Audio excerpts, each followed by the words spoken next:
Boa tarde. Nesse segmento do Visão Libertária, vamos ao artigo sugerido e escrito por Marco Batalha, revisado por Turo Spooner e narrado por Dagny Taggart. O que as abelhas podem nos ensinar sobre o libertarianismo? Em 2014, dois cineastas, Tamara Kotevska e Lyubomir Stefanov, começaram a filmar um curta-metragem sobre biodiversidade e sustentabilidade em regiões remotas da Macedônia. No meio das filmagens, eles se depararam, por acaso, com Ratidze Muratova, uma mulher de meia idade que vivia no meio das montanhas em uma vila abandonada, completamente isolada. Com ela, vivia também sua mãe, uma senhora de 85 anos, com a saúde bastante debilitada e já sem conseguir se levantar da cama. A vida de Ratidze, que ganhava seu sustento extraindo mel de abelhas selvagens com uma técnica tradicional quase esquecida, chamou a atenção dos cineastas, que abandonaram o projeto original e decidiram acompanhar a vida dessa apicultora.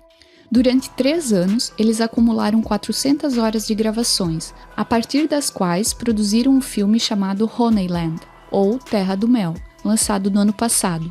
O filme é belíssimo. Não por acaso ganhou vários prêmios, como o de melhor documentário no Festival de Sundance, e está entre os 10 pré-indicados ao Oscar de melhor filme estrangeiro. Aqui no Brasil, o filme participou de algumas mostras de cinema, mas não entrou no circuito comercial. Não tem problema, o livre mercado sempre nos salva. O filme é facilmente encontrável nos canais alternativos de distribuição de filmes, se é que me entendem. Mas o que esse filme tem a ver com libertarianismo?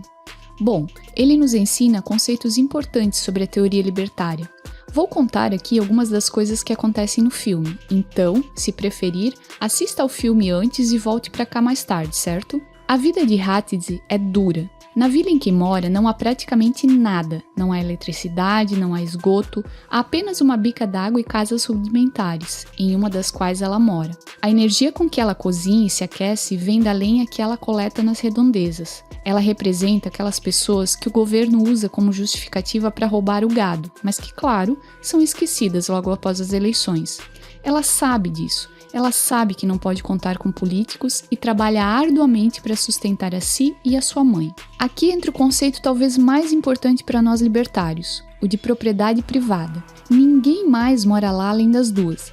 Ratidze usa recursos naturais como água, madeira e abelhas, misturando seu trabalho a esses recursos. Dessa forma, ela se apropriou dos mesmos e se tornou sua legítima proprietária. Não foi preciso a bênção do Estado para isso. Aquele braço de rio onde ela tira água, aquele pedaço de floresta de onde ela coleta a lenha, aquelas colmeias incrustadas nas rochas em locais quase inacessíveis das quais ela coleta o mel, todos esses recursos são legitimamente dela, pois ela os adquiriu por meio de apropriação original, os usa e os defende. Para saber mais sobre isso, assista ao vídeo É Possível Propriedade Privada Sem Estado? Aqui no canal. Todos os dias, Ratidze acorda cedo, toma seu modesto café da manhã e sai para a labuta. Ela caminha por horas a fio inspecionando suas colmeias. Se o mel está bom e é abundante, ela coleta parte dele. Interessante que ela nunca coleta todo o mel, ela sempre deixa um tanto para as abelhas. Metade para mim,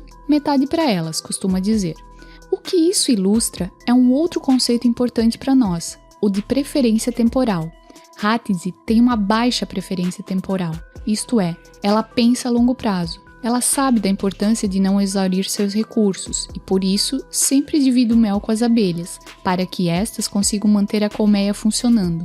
Em outras palavras, Ratidze sabe a importância de poupar. Em seu livro Democracia, o Deus que Falhou, Hoppe discute bastante esse conceito. Nossa tendência é ter uma alta preferência, é pensar a curto prazo, é procurar satisfazer nossos desejos mais imediatos, mas nosso enriquecimento depende de um aumento da produção, que por sua vez exige que acumulemos recursos. Ratidze sabe disso. Sem nenhuma educação formal imposta pelo governo, ou talvez justamente pela falta dela, ela sabe da importância de se ir contra nossos instintos e de se acumular capital. Eis um contraste com o Estado, que aumenta nossa preferência temporal e faz com que queimemos capital. É só prestar atenção nas políticas econômicas atuais. Elas sempre buscam estimular o consumo e fazer a economia girar, certo? Voltando para o filme, Ratidze guarda o seu mel em potes de vidro, desses que temos em casa. De tempos em tempos, ela pega o ônibus e vai vender seus potes na feira livre da capital do país, Skopje. Graças à altíssima qualidade do seu mel, consegue vendê-lo para os feirantes por um preço 3 vezes maior do que o mel comum. Tudo isso ocorre de um modo informal, sem que ela tenha de pagar a taxa de proteção para a máfia estatal. Ela não precisa de um selo de qualidade da vigilância sanitária do país para mostrar que o seu mel é excelente. Ela ignora alvarás, licenças e autorizações da máfia. Ela simplesmente vai até a feira e vende seu produto aos feirantes. Da mesma forma, esses não precisam de nenhum papel do governo para saber que o mel é de primeira. O papel dos feirantes mostra o quão importante é a atividade empreendedora. Motivados pelo lucro, eles compram o mel de Hatice e o revendem por um preço maior aos consumidores finais. Que absurdo, mas valia, eles estão explorando a pobre mulher. Muge o senhor bovino gadoso. Calma, senhor gadoso, tudo é feito de forma voluntária, portanto, tudo é belo e moral. O lucro indica que os feirantes estão coordenando as ações da produtora com as dos consumidores, alocando recursos racionalmente e criando valor. Se estiver interessado nesse assunto, sugiro que assista ao vídeo Mais Valia Existe. Lá o Peter explica direitinho por que os esquerdistas estão errados e por que o lucro é importante. A rotina de Hatice muda radicalmente quando uma numerosa família de ciganos chega à sua vila. A família, formada por Hüseyin Sam, sua esposa e 7 filhos, ainda segue aquela tradição nômade. Eles chegam a um lugar, ficam por um tempo lá, exaurem seus recursos e depois se mandam. Esse estilo de vida evidencia uma alta preferência temporal, uma mentalidade de curto prazo. Eles ocupam algumas das casas abandonadas, criam galinhas, criam vacas e plantam milho. Até aí tudo bem. Eles se apropriaram originalmente de alguns recursos e seguem suas vidas. Hatice é bastante hospitaleira, torna-se amiga deles, gosta de ficar jogando conversa fora, brinca com as crianças e dá dicas para a família. Depois de um tempo, Hüseyin percebe o quão lucrativo é o negócio do mel e decide entrar nele. Sem as barreiras de entradas impostas violentamente pelo Estado, ele pode empreender livremente, arriscando-se nessa nova empreitada. Ao contrário de Hatice, ele usa a técnica tradicional para a produção de mel, aquela com caixas colmeia e rainhas domesticadas. Mostrando sabiamente que a propriedade intelectual não existe, Hatice dá uma série de dicas a Hüseyin e explica que o mais importante é sempre deixar metade do mel para as abelhas, para que elas possam se manter. Mas lembre-se, Hüseyin tem aquela alta preferência temporal. Ele ignora o conselho de Hatice e vai retirando mais mel do que deveria de suas colmeias. Aí o bicho começa a pegar. Com pouco mel em suas colmeias, as abelhas de Hüseyin vão roubar o mel das abelhas de Hatice, que começam a morrer.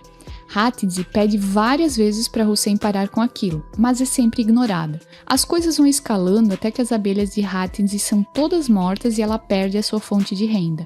Daí surge uma lição importante pra gente. Em um mundo de escassez, conflitos aparecem quando a propriedade privada de um é violada por outro. No caso, problemas apareceram quando suas abelhas foram atingidas pelas ações inconsequentes de uma outra pessoa. Hatice até ameaça processar Hüseyin, mas faz disso da boca para fora. Ela sabe que justiça estatal é utopia e que não tem nada que possa fazer. Resignada, Hatice vai usando o capital que acumulou para sobreviver até que consiga achar uma alternativa. Pouco tempo depois, as próprias abelhas de Hüseyin morrem. Suas galinhas e vacas, que não recebiam os cuidados necessários, também vão morrendo por doenças. O solo exaurido já não rende boas colheitas de milho. Com os recursos naturais esgotados, não resta outra coisa à família de Hüseyin que não sair dali e procurar um outro lugar para morar.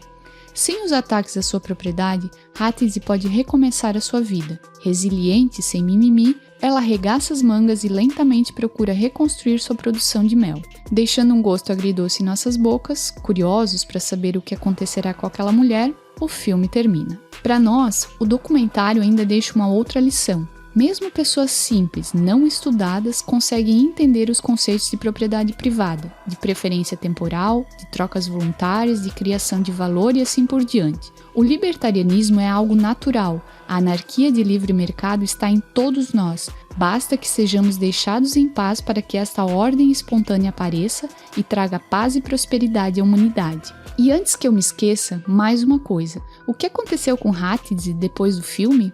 Mesmo sem nenhuma obrigação contratual, os diretores usaram parte dos lucros para comprar uma casa com eletricidade e um pouco mais de conforto para ela em uma vila próxima. Tudo isso voluntariamente. Ah, esse capitalismo malvadão, hein?